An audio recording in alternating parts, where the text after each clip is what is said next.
When the gunshot cracked through the Harlem night, it wasn't just flesh that tore open. It was trust. It was order. It was the fragile, unspoken balance that kept Harlem's underworld breathing. The sound came sharp and final, slicing through Lenox Avenue just after midnight. Jazz spilled from a basement club on 133rd Street, horns still singing, unaware they were playing over a line that had just been crossed. Men froze mid-step. A woman screamed from a tenement window. Somewhere, a radio announcer kept talking about baseball scores like the world hadn't just tilted. A body hit the pavement hard.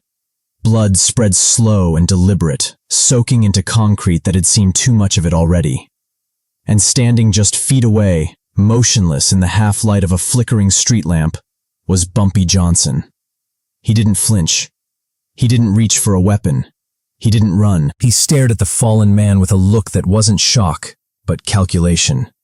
The kind that came from decades of surviving Harlem, when survival wasn't promised to anyone. Because the man on the ground wasn't just another hustler. He was a messenger. And the bullet that tore through him had just shattered Harlem's underworld in a way no territory war ever had. Within minutes, whispers raced faster than the police. Within an hour, every card table, back room, and after-hours bar knew the truth. Someone had fired a shot without permission. Not from the Italians. Not from the cops. From inside.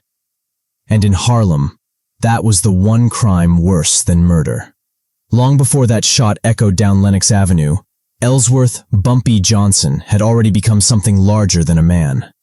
By the 1930s and 40s, Harlem was a kingdom under pressure, squeezed between white-controlled police power on one side and Italian mob interests on the other.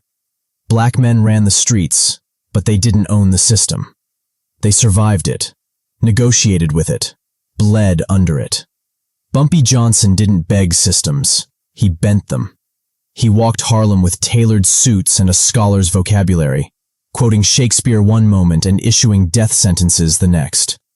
He read philosophy in prison and enforced street law like a judge who didn't need a courtroom. Police called him a gangster. Politicians called him a problem. The people called him something else entirely. Protection. Because under Bumpy, Harlem had rules. No women. No children. No reckless violence that brought heat down on the neighborhood. Money moved quietly. Justice moved swiftly. And respect, earned, not demanded, was the currency that kept men alive. The Italians knew this. Lucky Luciano himself understood that Harlem wasn't a prize to be taken. It was a partner to be negotiated with. Bumpy was the face of that arrangement. The bridge between worlds that didn't trust each other but needed each other to survive. And for years, it worked. Until one bullet said it didn't. The man who died that night had been a runner, low-level, nervous, useful because he knew how to listen more than talk. He'd been sent to deliver a message to Bumpy, the kind that usually came face-to-face, not written, not whispered. But someone panicked. Or someone planned. The shot wasn't meant to kill a king. It was meant to send a message, and the message was simple. Your grip is slipping. By sunrise, Harlem was holding its breath. Cops flooded corners they usually ignored. Italian lieutenants stopped answering calls. Bumpy's own men kept their hands close and their mouths shut. Because the worst kind of danger wasn't an outside enemy. It was betrayal from within. Bumpy sat in the back room of a closed bar on 135th Street, smoke hanging heavy in the air. The walls were lined with old photographs, fighters, musicians, politicians who smiled wide for cameras and narrower in private. Men stood around him, soldiers, friends, survivors. Nobody spoke first, because everyone knew what had to be decided. In Harlem, power didn't disappear overnight. It cracked, it fractured, and then it got tested by men who thought they were smarter than the rules. Someone had fired that bullet believing Bumpy Johnson was too old, too comfortable, too distracted by deals with Italians and conversations with politicians. They believed the legend had gone soft. Bumpy exhaled slowly, tapping ash into a glass that had long stopped holding liquor. Who benefits? He finally asked, voice calm, almost bored. No one answered. Not because they didn't have ideas, but because every answer led to blood. Bumpy stood. The room straightened with him. Because everyone in Harlem knew one thing without needing it said aloud. When Bumpy Johnson stood after a violation, the streets were about to be reminded who wrote the rules. The bullet that shattered Harlem's underworld hadn't ended an era. It had just announced the beginning of a reckoning. Harlem didn't sleep after the shooting. It pretended to. Storefronts opened late. Men lingered longer than usual on corners. Conversations lowered to murmurs the moment a stranger passed by. Even the cops, usually loud with boots and bravado, moved carefully, like they knew something sacred had been disturbed. Because violence was expected in Harlem. Unauthorized violence was not. And everyone understood the difference. Bumpy Johnson moved through the neighborhood that morning without an escort. No convoy, no show of force. Just him, walking slow, hands behind his back, eyes reading the street like a book he'd memorized years ago. He stopped at a newsstand, nodded at the vendor, bought a paper he didn't read. This wasn't routine. This was reconnaissance. Every man who looked away too quickly, every man who stared too long, every silence that answered when there should have been a greeting. Bumpy noticed it all. Harlem had been built on codes long before Bumpy ever enforced them. Codes born from survival. How to live when the law wasn't written for you. How to settle disputes without inviting white authority to burn the whole block down. Bumpy hadn't created those rules. He'd refined them. Under him, Harlem's underworld functioned like a nervous system. Information traveled fast. Discipline traveled faster. And anyone who disrupted that balance didn't just answer to him, they answered to the neighborhood. That's why the bullet mattered. It wasn't the body on the pavement that shook Harlem. It was the audacity. Someone had acted without permission, and worse, they had done it sloppily, publicly, loud enough to bring attention from every direction Harlem didn't want watching. Italian eyes, police eyes, federal eyes. That kind of chaos invited crackdowns, raids, random arrests, beatings dressed up as mistakes. Bumpy Johnson had spent years keeping that chaos contained, and now someone was trying to blow the lid off it. By midday, Bumpy sat in a barber's chair on 7th Avenue, cape draped over his suit like a king allowing himself to be touched. The shop was quiet. No radio, no laughter. Clippers buzzed too loud in the silence. The barber's hand trembled slightly. "You good, Joe?" Bumpy said without opening his eyes. The man steadied himself. Outside, 2 of Bumpy's men waited, not as guards, but as witnesses. Let the street see. Let the rumors spread. Bumpy wasn't hiding. That was the message. Behind the scenes, names were being passed carefully. Too many at first, then fewer. Then one that didn't belong on the list, but kept reappearing anyway. A young lieutenant. Ambitious. Hungry. Someone who'd grown up watching Bumpy command rooms with silence alone. Someone who thought history was ready for a new chapter. His name didn't matter yet. What mattered was his mistake. He believed power came from violence. Bumpy knew better. Power came from permission, and that young man had taken action without it. The Italians noticed the tension immediately. Meetings were postponed. Phone calls returned slower.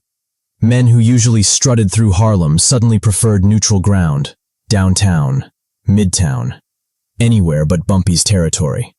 Because the mafia understood something outsiders never did. When Harlem went quiet like this, it meant someone was about to disappear. A Sicilian captain met with Bumpy that afternoon in the back of a social club that smelled like espresso and old smoke. No raised voices, no threats. Just 2 men who knew what chaos cost. "This wasn't us," the Italian said plainly. Bumpy met his eyes, held them, then nodded once. "I know," he replied. That single sentence preserved the peace between empires, but it also narrowed the target. As evening fell, Harlem tightened like a fist. Bumpy convened his inner circle in a brownstone off Sugar Hill. No weapons on the table, no shouting, just facts. "This wasn't about money," one man said. "Too sloppy," another added. No follow-up. Bumpy listened without interruption. Finally, he spoke. He wanted to be seen, Bumpy said. Didn't want the kill, wanted the noise. The room stilled, because that meant one thing. This wasn't an execution. It was a challenge. Someone had fired that bullet to announce themselves, to force Bumpy's hand, to make him react. And Harlem had seen enough leaders react themselves into graves. Bumpy wouldn't be one of them. The next move came not with guns, but with silence. Bumpy shut everything down. No collections, no enforcement, no meetings. I didn't need permission, he said. People been talking. They say you're too careful now, too political. The room went silent in a way that had nothing to do with fear. It was respect, watching history test itself. Bumpy studied him. Not with anger, with disappointment. You know why you're standing here breathing? Bumpy asked. The lieutenant shook his head. Because I built something that didn't require children to prove themselves with bullets, Bumpy said. I kept Harlem from eating its own. The lieutenant leaned forward slightly. Or maybe you just got comfortable. That was it. The line crossed not with violence, but with ignorance. Bumpy didn't raise his voice. He didn't strike him. He simply turned to the room. Y'all hear this? Bumpy asked. This man thinks comfort comes from survival. No one answered. Bumpy faced the lieutenant again. You fired a bullet without understanding what it hits, Bumpy said. That runner was protected, not because of who he was, but because of what he represented. The lieutenant tried to recover. I was sending a message. And you sent it to the wrong address, Bumpy replied. Bumpy raised his hand. Not a fist. A signal. Two men moved, not fast, not aggressive. They didn't grab the lieutenant. They simply took his arms and guided him a step forward. No one resisted. Because everyone knew this wasn't a beating. It was a verdict. Bumpy spoke loud enough for the room to hear. This man endangered Harlem, he said. Not for money, not for protection, but for ego. He looked directly at the lieutenant. And ego don't get funerals here. The lieutenant's face drained of color. What happens now? He asked. Bumpy leaned in close. Now you learn the difference between noise and authority. He straightened. Take him, Bumpy said calmly. The men escorted the lieutenant out, not through the front, but through a side door that led into darkness. The music resumed slowly. Conversations restarted cautiously. But something had shifted. Because no gun had been fired, no blood spilled. And yet, everyone understood exactly what had happened. Bumpy Johnson had confronted a challenge to his rule, and answered it without breaking a single rule himself. Outside, the lieutenant would vanish from Harlem's chessboard. Not dead, not jailed, just removed. Exiled from the only world that had ever given him purpose. A punishment worse than death for a man who wanted to be seen. Inside, Bumpy adjusted his cuffs and accepted a drink he wouldn't finish. The bullet that shattered Harlem's underworld had finally found its answer. And it wasn't another bullet. It was authority. The streets felt it before the papers ever printed it. By dawn, Harlem moved differently. Doors opened without hesitation. Men who'd been holding their breath for days finally exhaled. Even the police patrols, usually quick to sense weakness, kept their distance, like animals recognizing a territory that had just reasserted itself. The lieutenant was gone. Not found in an alley. Not washed up on the riverbank. Just absent. And in Harlem, absence spoke louder than sirens. Bumpy Johnson sat alone in his apartment overlooking the city, the sun bleeding in through tall windows that framed a skyline built by hands that never got credit. He sipped coffee slowly, reading a dog-eared book of poetry like the night before hadn't rearranged lives. That was the part people never understood. Bumpy didn't enjoy punishment. He respected order. And order had been restored. But the story wasn't finished yet, because bullets leave ripples. 2 days later, the police made their move. A captain, new to Harlem, eager to prove something, decided the recent tension was an opportunity.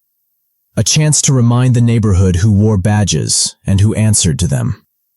They picked Bumpy up in broad daylight. No warrant waved dramatically. No charges explained clearly. Just enough force to make a point. Enough eyes watching to send a message. They walked him into the precinct like a trophy. The holding room went quiet when he entered. The captain didn't offer a chair. "Sit if you want," the man said casually. "Or stand. Makes no difference to me." Bumpy remained standing. "You know why you're here?" the captain asked. Bumpy smiled faintly. "Because you need me to be," the captain scoffed. "Funny. I was thinking because you people can't stop killing each other." The word people landed exactly where it was meant to. The room stiffened. Bumpy's eyes hardened, not with rage, but with memory. Of every officer who'd said worse. Of every man beaten behind closed doors and told it was justice. "Harlem been quieter than usual," Bumpy said calmly. "Seems like whatever you're fishing for, you're late." The captain leaned forward. "A man got shot in your territory, and suddenly everybody's scared to talk. Makes you look guilty." "Makes me look respected," Bumpy replied. The captain laughed. Too loud, too performative. "You think you run this place?" he asked. Bumpy met his gaze. "I think you visit it," he said. The captain slammed his hand on the desk. "That's enough," he snapped. "You're gonna answer some questions." Bumpy didn't move. "You want answers?" Bumpy said quietly. "Then stop asking the wrong man." The captain stared, then waved him out. "Get him out of my sight," he said. "We'll be seeing more of each other." Bumpy adjusted his coat as officers escorted him outside. They expected defiance. They didn't expect composure. And that unnerved them more than any threat. Word of the arrest spread fast. Italian intermediaries took note. So did politicians who'd benefited quietly from Bumpy's ability to keep Harlem predictable. Predictable meant peaceful. Peaceful meant fewer headlines. And fewer headlines meant fewer problems. Within 48 hours, the captain received a call, not from his superiors, but from people whose names never appeared on office doors. The message was simple. Ease off. Because Bumpy Johnson wasn't just a street figure. He was a stabilizer. And the city knew the cost of destabilizing Harlem. Meanwhile, the truth of what happened to the lieutenant circulated carefully. He wasn't killed. He was sent away, south, west, anywhere Harlem wouldn't feel his ambition again. Stripped of connections. Cut off from the ecosystem that had made him bold enough to challenge a legend. Men learned from that. Because Bumpy had shown something more powerful than violence. Restraint. He could have made an example with blood. Instead, he made an example with consequence. And that kind of justice echoed longer. 1 week after the shooting, Bumpy called another gathering. Smaller, quieter, more deliberate. He stood before his men, not as a king, but as a custodian. "We keep things clean," he said. "We keep our word, and we don't let impatience tear down what took decades to build." No one argued, because the streets had already voted. The underworld that had cracked under the sound of a single gunshot had been reassembled, not by fear, but by clarity. Bumpy Johnson had reminded Harlem who he was, not through brutality, but through balance. The captain never called him boy. Not after that. Not because Bumpy threatened him, but because the precinct learned something that week, something every generation of authority eventually had to learn in Harlem. Respect didn't come from badges alone. It came from understanding who truly held the neighborhood together when the lights went out and the law looked the other way. Bumpy stood one evening on his balcony, watching the city breathe again. He knew this peace wouldn't last forever. It never did. But legends weren't built on permanence. They were built on moments, when chaos tested order and lost. The bullet that shattered Harlem's underworld had failed to topple it. Instead, it had revealed the man who still stood at its center. And that realization would shape Harlem long after the echo of that gunshot faded into memory. Justice in Harlem never came with a gavel. It came quietly, measured in who was still standing, who was no longer welcome, and who learned to listen instead of rush. In the days after the lieutenant vanished, the streets recalibrated. Collections resumed without incident. Corners returned to their routines. Arguments that might have turned loud were settled with glances instead of fists. The message had landed. Not just with Bumpy's men, but with everyone watching from the edges, waiting to see whether this moment would splinter Harlem or steady it. It steadied. Because Bumpy Johnson hadn't reacted like a wounded king. He'd acted like a judge who understood precedent. The family of the runner received an envelope within a week. No names, no explanations. Just enough money to bury their son with dignity and keep the lights on long enough for grief to breathe. Bumpy didn't attend the funeral. He never did. But two men stood at a distance the entire service, not intimidating, not obvious, just present, making sure nothing else was taken from that family. That was justice, Harlem style. No speeches, no apologies, just responsibility. The Italians made their move next. A quiet dinner, neutral ground, no wine spilled, no voices raised.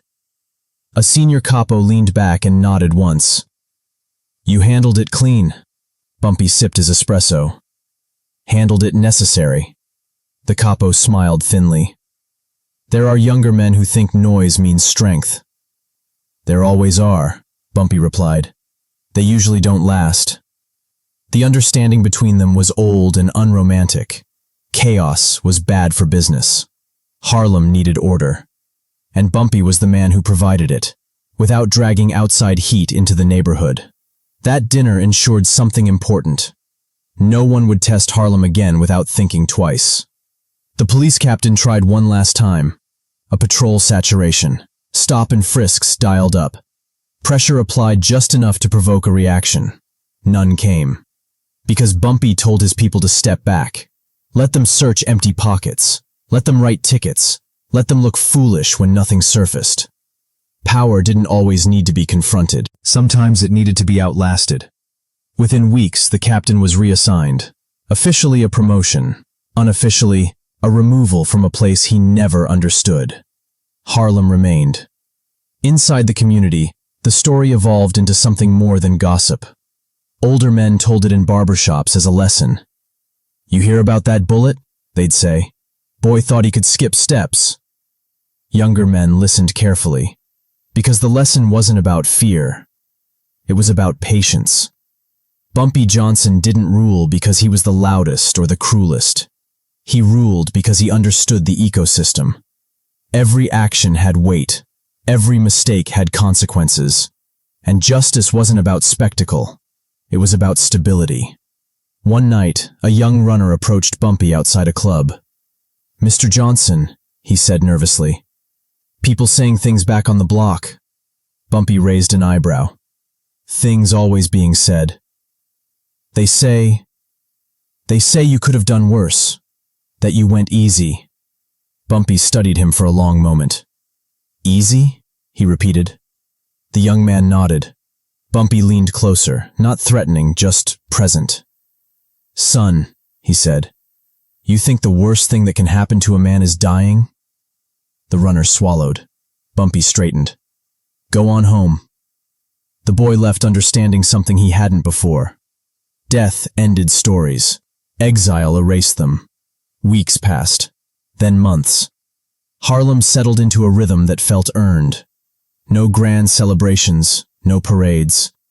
Just the quiet confidence of a place that had faced internal collapse and chosen discipline over destruction. Bumpy returned to his routines, reading, walking, listening. But the underworld had changed subtly. Men paused before acting, asked before moving. Remembered that ambition without permission wasn't courage.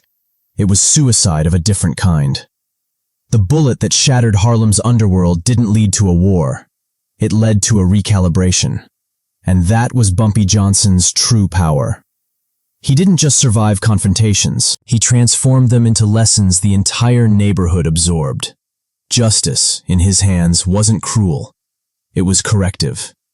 And Harlem, bruised but intact, carried on, stronger for having been reminded who kept its balance when temptation whispered chaos. Years later, men would still argue about the night Harlem almost turned on itself. Some said it was inevitable, that every empire cracks from within eventually. Others said it was luck, that the right men were in the right places before things spiraled out of control. But the ones who really understood Harlem knew better. It wasn't luck. It was Bumpy Johnson. The bullet that shattered Harlem's underworld became a reference point, spoken about in lowered voices, not because it was violent, but because it was restrained. Because it represented the moment Harlem learned, again, that leadership wasn't about how hard you struck back. It was about whether the street still trusted you when the smoke cleared. Bumpy's reputation after that night didn't grow louder. It grew heavier. Men carried his name with more care. Deals were proposed more thoughtfully. Even rivals outside Harlem adjusted their tone, knowing that whatever stories they'd heard, half myth, half truth, weren't exaggerated. If anything, they were incomplete.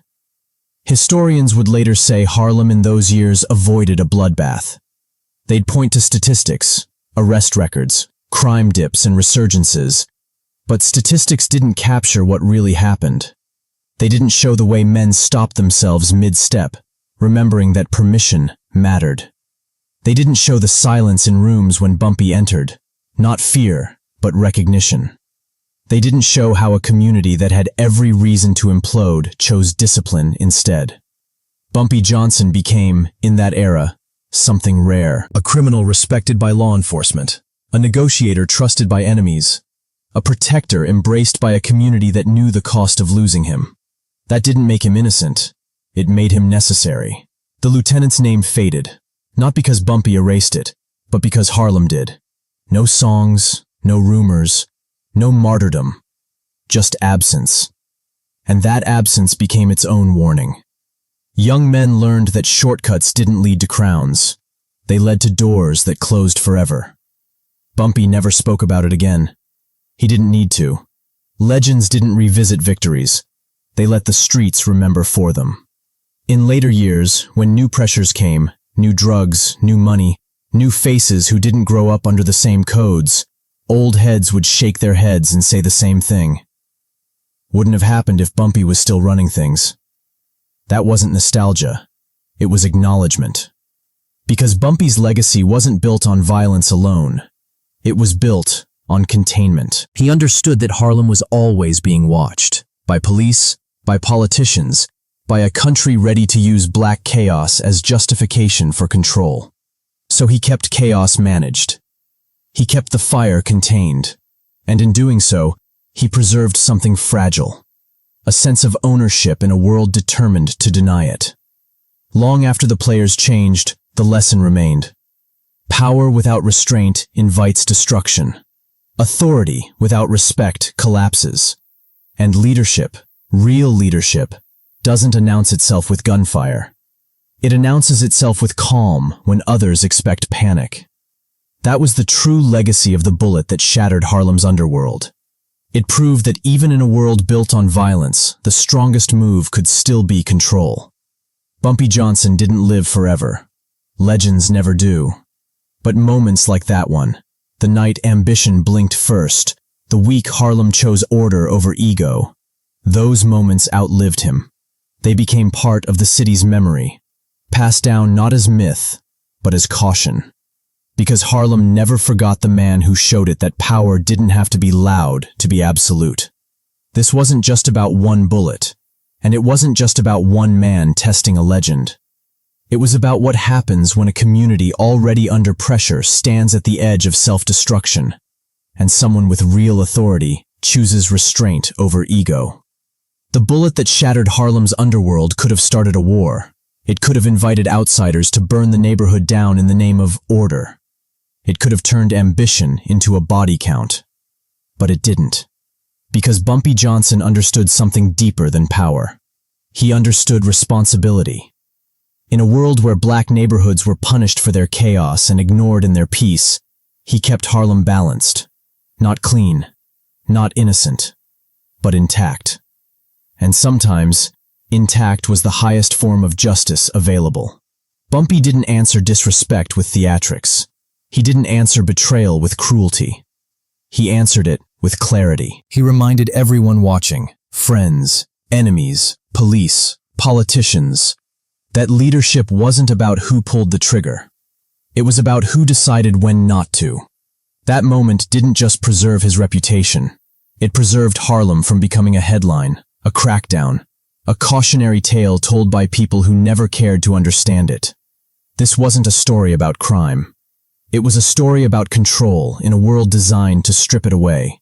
And that's why, decades later, Harlem still remembers the lesson. Because sometimes, it doesn't take a war to prove who's in charge. Sometimes, all it takes is one bullet, and the legend who refuses to let it define the streets.